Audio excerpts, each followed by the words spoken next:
Bonjour à tous et bienvenue dans cette vidéo ici Hiroshi Crypto. Et dans cette vidéo, nous allons décrypter l'actualité de la crypto-monnaie en prenant en considération les mauvaises news de la SEC et de ce qui va se passer dans les jours à venir. Parce que c'est vrai qu'aujourd'hui, on a eu du vert. Alors, est-ce que ce vert va être significatif d'un nouveau rallye haussier ou est-ce que c'est un attrape-nigo? Et je vais vous dire ça dans cette vidéo. Donc, mettez un gros pouce bleu, abonnez-vous, rejoignez-moi sur Telegram. J'ai donné l'information sur Telegram par rapport à ce que je pense et je vais vous l'expliquer en détail tout de suite. Mais avant, j'apprends mon fils à écrire sur Twitter. Donc là, j'ai un truc, les gens, rejoignez-moi sur Twitter, comme ça au moins vous allez voir ses progrès. Regardez, mon fils est en train d'apprendre à écrire Binance, Bitcoin, Shiba Inu, CXS, Next Step Crypto, etc. Donc venez sur Twitter et mettez en commentaire quel crypto vous voulez que mon fils il écrit. Voilà, comme ça vous verrez ses progrès par la suite et bien entendu je vais partager toutes les dernières actualités sur Twitter en avant-première. Donc aujourd'hui, le marché revient au vert. Comme je vous ai dit en introduction, on voit que voilà, de manière générale, c'est plutôt vert. Donc c'est plutôt bullish aujourd'hui, c'est cool. Mais il y a un mais. Et quand il y a un mais, généralement, c'est que ça pue. En vrai, c'est qu'il y a plusieurs mauvaises news qui vont tomber à partir de la semaine prochaine. Et je pense que ça va faire mal à l'espace crypto. C'est pour ça que aujourd'hui, je ne suis plus acheteur sur le long terme, bien que sur le long terme, on va voir, ça reste toujours pertinent de faire du DCA. D'accord? Donc, moi, en ce moment, ce que je fais, c'est du swing trading. C'est ce que j'explique sur mes précédentes vidéos. Et je hold mes bagues. Mais voilà, je n'achète pas pour du long terme. J'attends d'avoir des meilleures bases, on va dire, sur la crypto-monnaie pour commencer à investir. Donc, hier, je vous ai parlé de L-Bank, voilà, exchange qui liste pas mal de crypto-monnaies de manière early. Et je vous ai parlé de la zone d'innovation. Donc, bien entendu, cette vidéo n'est pas sponsorisée par L-Bank, c'est un lien affilié. Si vous voulez vous inscrire, vous allez recevoir des récompenses et des bonus en passant par mon lien affilié. Donc, vous avez ici Inu, c'est la crypto-monnaie que je vous ai parlé hier, et elle a pris lors de ces dernières 24 heures 83%. Donc, crypto-monnaie qui a un petit market cap. Et en fait, il y en a plusieurs. Donc, je vous invite à faire vos propres recherches. Mais en tout cas, c'est un exchange qui est intéressant pour trouver des crypto-monnaies early et pas uniquement des altcoins qui, en ce moment, ne sont pas très en forme, sincèrement. Donc, on regarde le marché, la capitalisation du marché, elle est toujours autour des 1000 milliards. On a une petite hausse, finalement, c'est pas si haut que ça, 1% seulement. On a toujours le PP qui est en tendance. On a le ADA et le Matic qui reviennent, forcément, parce qu'ils ont énormément baissé ces derniers jours. Donc, techniquement, le rebond, voilà, il était technique. Donc, c'était tout à fait normal. Il y a des gens quand même qui soutiennent ces projets-là. Donc, ça ne peut pas que descendre ad vitam aeternam. Mais sinon, si on regarde de manière générale, le Bitcoin, il a fait quoi aujourd'hui? Il a pris 1,55%. Et là, en plus, ce que je crains, c'est qu'il est en train le marché, il est en train de reculer parce que demain, je pense que ça va être très, très, très, très saignant avec surtout les institutionnels, les entreprises, etc., qui vont vendre tout simplement, je pense. C'est mon avis. Donc là, on a le BNB qui ne se remet pas. On est toujours baissier, d'accord, clairement. Par contre, comme je vous ai dit, alors quand je vous ai dit que c'était un record pour USDT, donc j'ai bien vérifié, c'est bien un record. Donc, ils ont touché les 83 milliards 400 de capitalisation USDT. Donc, c'est vraiment le grand gagnant de ce gros FUD et de cette dénonciation de la SEC. Alors, on a ici donc le XRP qui prend 4,10%, donc ça c'est très très bien. Donc ADA, voilà 4%, mais quand ça baisse de 31%, donc ça reprend 4-5%, donc ouais, tant mieux, mais on est encore loin de la grosse chute. On a Solana, voilà, 4,78%. OK, donc Matic qui a fait voilà, un bon rebond aujourd'hui de 10%. Et on verra dans les prochains jours, bien entendu, est-ce que ça va continuer à chuter ou pas. Donc aujourd'hui, on peut se réjouir sincèrement.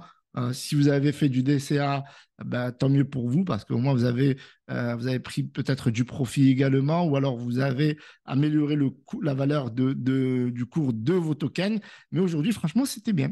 Et moi, je vais vous dire que ce n'est pas forcément bien par la suite. Mais on va rester toujours optimiste. Sur le court terme, on est vraiment pessimiste. Moi, je suis vraiment pessimiste. Donc là, on est vraiment sur un canal baissier à court terme. Mais attention, si on dézoome, on est quand même haussier. Sincèrement, faut dire les choses comme elles sont. Là, on voit le canal haussier sur long terme. Il est clairement haussier, d'accord? Donc, on peut voir ici, tac, tac, tac. Hop, on va mettre ça, voilà. On va mettre ça en vert. OK. On aurait pu prendre un meilleur vert, mais bon. Et là, vous voyez bien que clairement, hop, alors, si je fais pas bien les choses, voilà. Donc, sur le long terme, on est haussier. Vous voyez, canal haussier. Sur le court terme, on est baissier. Clairement, c'est ça, hein, d'un point de vue technique. Là, on a un support.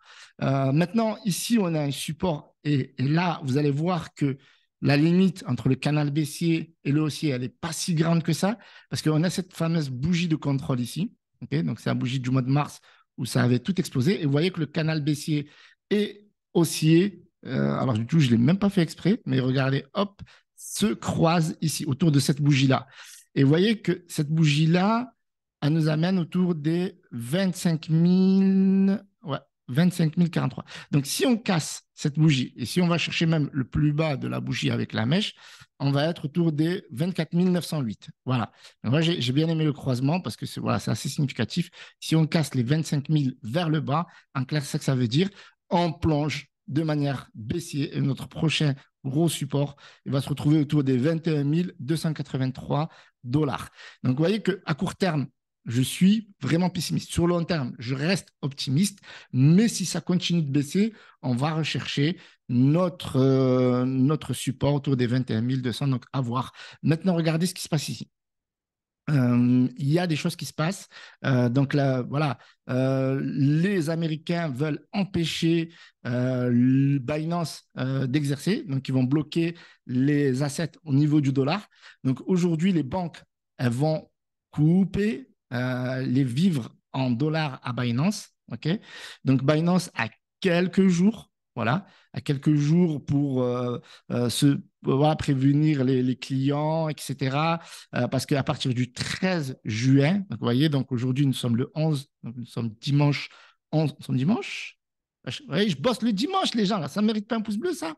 Donc nous sommes le dimanche 11 juin, donc le 12, le 13, donc mardi, l'exchange Binance ne pourra plus toucher au dollar. Donc, il va être gelé au niveau du dollar. Voilà. Ça va être suspendu, l'USD fiat. Donc là, on parle bien de dollars. Et là, je ne vais pas faire le théoricien du complot, mais en clair, qu'est-ce qu'on voit? Ben, on voit que l'Amérique fait bien une croisade contre la crypto-monnaie, parce que là, ils n'ont pas dit oui, on va juste leur bloquer des actifs crypto-monnaies parce qu'on a peur de fuite, etc. Non, qu'est-ce qu'ils ont dit? On ne vous autorisera plus à manipuler du dollar, en fait. Quand je dis manipuler, c'est dans le bon sens. C'est juste l'usage, bien entendu, l'usufruit du dollar. Et en fait, ouais, et genre, ça va être une interdiction temporaire afin d'empêcher les fuites des actifs. Donc, qu'est-ce qu'on est en train de dire? On est en train de dire que Binance, eh bien, c'est une industrie, escroquerie, machin, avec son fondateur. C'est les méchants. Et donc, il faut protéger le dollar. Donc, on va empêcher Binance d'utiliser le dollar en Amérique. Rien que ça. Franchement, ça ne mérite pas une grosse réflexion. Et donc, forcément, on les empêche d'œuvrer sur le territoire américain. Parce que, en fait, qu'est-ce qui va se passer? Les dollars que Binance va détenir, s'ils détiennent encore du dollar, à partir du 13 juin, ça va être gelé. Et d'ailleurs, Binance a fait une annonce pour prévenir leurs clients, d'accord? Ils ont prévenu leurs clients, voilà. Ils ont annoncé jeudi soir qu'ils allaient interrompre les dépôts en dollars de leurs clients et les encouragent à les retirer de ces comptes en début de semaine. Alors, pourquoi les retirer? Parce qu'ils ne pourront plus les retirer. C'est-à-dire que à partir du 13 juin, quand il va y avoir des clients qui vont vouloir, avec clients de Binance US, qui vont vouloir retirer des dollars, ben, ils ne pourront plus, tout simplement. Donc, ça va être gelé. Ils ne pourront ni les utiliser sur Binance et ils ne pourront plus les retirer. Et ça, des histoires comme ça dure plusieurs années. Donc, ça veut dire quoi également?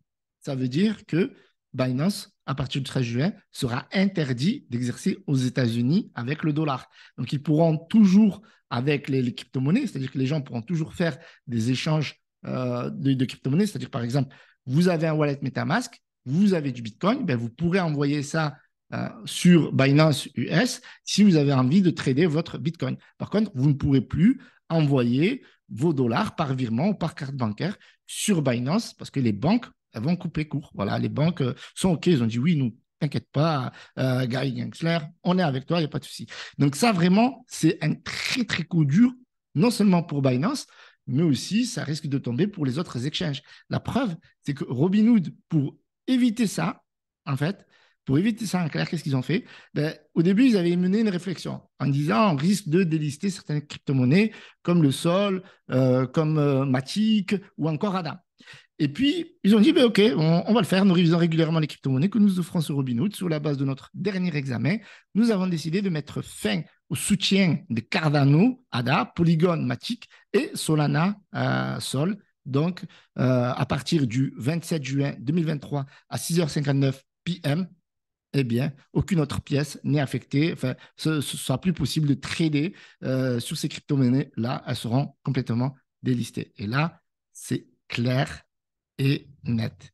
Donc, on voit que ben, ces crypto-monnaies vont disparaître des exchanges, en tout cas celui de Robinhood et d'autres exchanges, bien sûr. Maintenant, il y a Coinbase. Coinbase, ils ont dit qu'ils soutenaient ces crypto-monnaies-là et qu'ils n'allaient pas les retirer, qu'ils n'allaient retirer aucune crypto-monnaie de Coinbase. Donc, eux, voilà, ils estiment qu'ils sont régulés, qu'ils sont au niveau de la bourse, etc. Donc, ils comptent toujours travailler sur le marché américain. Voilà, ils veulent profiter de ce delisting même à leur risque et péril. À leur risque et péril parce que ce qui se passe quand on a un procès avec la SEC, généralement, or Ripple, qui est une exception dans le procès est encore, mais voilà, après ils ont des milliards, donc ils ont cette opportunité de pouvoir se défendre. 100% des dossiers qui sont partis en justice avec la SEC, eh ben, ils ont perdu en fait, que ce soit des projets cryptographiques, que ce soit des exchanges, ils ont tous perdu pour une seule raison.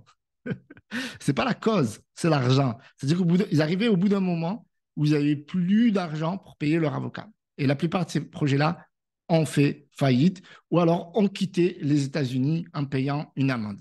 Donc, ce dernier dossier de la SEC nous démontre une fois de plus que nous avons un long chemin à parcourir en matière de législation. La réglementation d'application ne nous donne ni de clarté ni de la certitude auquel l'industrie blockchain et les consommateurs ont droit. Alors ça, c'est vraiment l'incompréhension totale dans l'espace crypto parce qu'il n'existe aucune régulation. Donc les fondations, bah, elles se défendent. Regardez, si on a Solana qui dit fermement convaincu que Sol ne doit pas être considéré comme une valeur mobilière. Sol est le jeton natif de la blockchain Solana, un projet logiciel robuste, open source et communautaire qui repose sur l'engagement décentralisé des utilisateurs et des développeurs pour sa croissance et son évolution. Mais est-ce qu'ils iront en procès contre la SEC aux États-Unis? Ils n'iront pas. Donc la plupart des projets qui sont attaqués par la SEC ne pourront pas se défendre aux États-Unis parce que ça leur coûtera tellement cher que ça mettrait en péril leur projet, en fait. Et donc, c'est une des raisons pour laquelle je suis pessimiste à court terme. Alors, aux États-Unis, on a encore une news, OK, et non des moindres. Donc, la Fed qui va se réunir. Donc là, je vous préviens, là, les gars, si je ne mérite pas un gros pouce bleu, qui c'est qui fait ça? Donc, j'avoue à demander des pouces bleus. Mais il faut exposer la barre des likes, OK? Donc, ici, la Fed va se réunir le 14 juin.